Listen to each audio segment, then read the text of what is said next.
ٹوٹے، رسولوں کا نظام کا حکم ٹوٹے اور وہ نظام کہیں متاثر ہو، یہ نہیں پسند کیا جاتا تھا، اور اس کے لیے جان تک دی جاتی تھی۔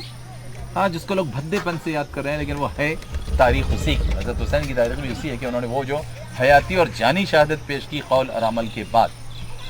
بیچ کا ایک دور دیکھیے، میں آپ کو ایک آیت کے حوالے سے بیچ کہنے وہ انبیاء کا 1,23,998 انبیاء کے بارے میں کہنا چاہتا ہوں۔ انہوں نے ایک بات کہی تھی جو ایک جگہ اللہ تعالیٰ نے بہت ایک پرنسپل وے میں اس کو لایا ہے۔ اللہ تعالیٰ نے وہاں فرمایا ہے اعبدوا اللہ واجتنبوا الطاغوت، اللہ کی بندگی کرو۔ تم کو بندگی، تم کو بھکتی، تم کو داستو اور تم کو جس طرح سے اطاعت کرنا چاہیے وہ صرف اللہ سبحانہ تعالیٰ کی، اللہ، اور اس کے مقابلے میں جتنے طاغوت ہے طاغوت، وہ سب طاغوت کا انکار کرو، ان سب طاغوت سے بچو، ان سب طاغوت سے بغاوت کرو، اس کے خلاف کھڑے ہو جاؤ۔ تو آپ دیکھیں طاغوت بہت جامع لفظ ہے عربی کا، طاغوت۔ طاغوت ہر وہ راجہ، ہر وہ کنگ اور ہر وہ بادشاہ ہو سکتا ہے جو اللہ کے مقابلے میں اپنا نظام لانا چاہے، جو رسول اللہ کے مقابلے میں اور رسولوں کے مقابلے میں اپنا نظام لانا چاہے۔ طاغوت ہر وہ خیال و ہر وہ سوچ ہو سکتی کہ جو اللہ کے حکم کے خلاف اور رسولوں کے حکم کے خلاف لے جانا چاہتی ہے اور شخص اس کے ساتھ چلانا، ہر وہ سوچ، ہر وہ پرتھا، ہر وہ رسم اور ہر وہ کسٹم، وہ سب طاغوت ہو سکتی ہے کہ جو اللہ کے حکم کے خلاف اور رسولوں کے خلاف اور آخری رسول محمد مصطفیٰ صلی اللہ علیہ وسلم کے اس روایت کے خلاف ہو جو رحمت للعالمین نظام ہے۔ اس نظام کو ایک اچھا نام دے سکتے ہیں آپ، رحمت للعالمین نظام، کیونکہ یہ سارے 1,23,999 نبیوں کے مقابلے میں کیا نام دیا گیا آپ کو؟ رحمت للعالمین۔ اب عالمین کے لیے رحمت ہے، کیونکہ اب آخری ہے، اب آنا نہیں ہے کوئی کہ ہر پرانت میں، ہر ایریا میں اور ہر قصبے میں کوئی نبی کام کرے گا، یا سورہ یاسین کی طرح ایک ایک گاؤں میں 3 آ گیا، اب اس کا موقع نہیں ہے۔ اب میڈیا کو اللہ تعالیٰ نے اتنا عام کر دیا اور آخر تک اتنا عام کرتا رہے گا، ایک نبی کافی ہے، اور ایک نبی کی دعوت، ایک نبی کی طرف سے دیا ہوا نظام اب کافی ہے۔ تو اللہ تعالیٰ نے وہ آخری نبی رکھا، اور آخری نبی کے حوالے سے نا چیزیں پہنچتی رہے گی اور اس کو ماننا پڑے گا اور اسی نظام کو چلانا پڑے گا، اور اس کو اللہ تعالیٰ نے بہت سرکشت، بہت سکھرپ، بہت مکمل، بہت جامع اور بہت انٹچڈ رکھا ہے، انٹچڈ اور چیلنج کے ساتھ کہ اب میں جو یہ نظام کو مکمل کر رہا ہوں اپنے اس آخری نبی کے ذریعے، تو کسی کی مجال نہیں کہ اس کو بدل سکے، یا اس میں کوئی کمی کر سکے یا کچھ بڑھا سکے، یا اس میں سے لفظ کم کر سکے یا لفظ بڑھا سکے۔ اللہ تعالیٰ نے محفوظ قرآن اتار دیا اور محفوظ رکھنے کا اس نے انتظام کیا۔ ظاہر ہے کہ آج سے 1400 سال پہلے اونٹ کی جلد پر، چمڑے پر، کاتڑی پر اونٹا چا کاتڑی ورتی لہ لیلا قرآن، وہ محفوظ رکھنا معمولی بات تھا 1400 سال تک، کہ من و ان ایز اٹ از وہ باقی رہے۔ ابھی ہم نے پچھلے سال حج پر گئے تو ہم نے اس کی کاپی دیکھی، یعنی اس کی جو زیروکس کاپی ہے وہاں کی میوزیم میں ہے، لیکن اصل وہ استنبول ٹرکی میں ہے، اصل جو کاپی ہے۔ حضرت عثمان رضی اللہ عنہ جو پڑھ رہے تھے، آپ نے جس کو جمع کیا، اس پر آپ کا خون بھی موجود ہے سورہ نساء کی آیت پر جو شہادت ہوئی تھی۔ تو آپ دیکھیے وہ ساری نشانیوں کے ساتھ وہ 14 سال کا قرآن مجید آج محفوظ ہے۔ ایک دوسری چیز آپ جو یاد رکھیں گے، یاد کریں گے اور لوگوں کو دے لیں گے دلیل کے طور پر، کیا آپ کیسے مانتے ہیں کہ یہ کتاب محفوظ ہے اور 14 سال سے محفوظ ہے اور ایک دستاویز اور ڈاکیومنٹ ہے اللہ سبحانہ و تعالیٰ کی طرف، کہ ایک تو دیکھو پہلی کتاب، ایک دوسرے اس کا یاد کیا جانا کتنا آسان کر دیا اللہ تعالیٰ نے، اس خلافت کے نظام کو، نظام کی بنیادوں کو، نظام کے اصولوں کو، نظام کے پرنسپل کو، نظام کے نیموں کو باقی کتنا اللہ تعالیٰ نے محفوظ ہے، کیونکہ اس کو یاد کرنا کتنا محفوظ آسان کر دیا کہ 9 سال کا بچہ، 10 سال کا بچہ 2 سال دے، 3 سال دے، 3 سال تو بہت بڑی مدت ہے حفظ کی دنیا میں، حفاظ کے لیے 3 سال تو بہت بڑی مدت ہے، لوگ اس سے کم میں کرتے ہیں۔ یہ میں سب سے آخری مدت کی بات آپ سے کر رہا ہوں، کوئی 2.5 میں کرتا ہے، کوئی 2 میں کرتا ہے، کوئی 1 میں کرتا ہے۔ اورنگ آباد کا ریکارڈ 6 مہینے کا ہے، بھراڑی بول کے یہاں ایک تعلقہ ہے، تو وہاں ایک بچے نے 6 مہینے میں یاد کیا، 6 مہینے میں۔ تو آپ دیکھیے یہ ہے کمال اللہ سبحانہ و تعالیٰ کا کہ دنیا میں کوئی ایسی کتاب نہیں ہے کہ جو اللہ تعالیٰ نے اس خلافت کے حوالے سے اتاری، خلافت کے لیے اتاری، خلافت کے تحفظ کے اتاری، لوگ اتنے آسانی سے اس کو یاد کرتے ہیں۔ 40 پیج کی کتاب یاد کرنا مشکل ہے، اور یاد کر بھی لی جائے تو زندگی بھر یاد رکھنا تو ناممکن ہے، ناممکن۔ اللہ سبحانہ و تعالیٰ نے اتنا آسان کر دیا کہ 3 سال میکسیمم، 9 سال 10 سال کا بچہ، اور اگر وہ مہینے میں ایک بار بھی ریویژن کرے صاحب، صرف مہینے میں ایک بار تو یاد رہتی ہے۔ میں نے حفاظ سے پوچھا ہے، انہوں نے کہا کہ ہم کو بہت نہیں پڑھنا پڑتا، اگر ہم مہینے میں صرف ایک بار بھی اس کی اجڑنی کرتے ہیں، ریویژن کرتے ہیں تو ہمارے لیے کافی ہے۔ اچھا ہے کتنے اس وقت دنیا میں؟ اس وقت 55 لاکھ حفاظ، 55 لاکھ حفاظ۔ آپ 55 لوگ نہیں بتا سکتے کسی دوسری کتاب کی،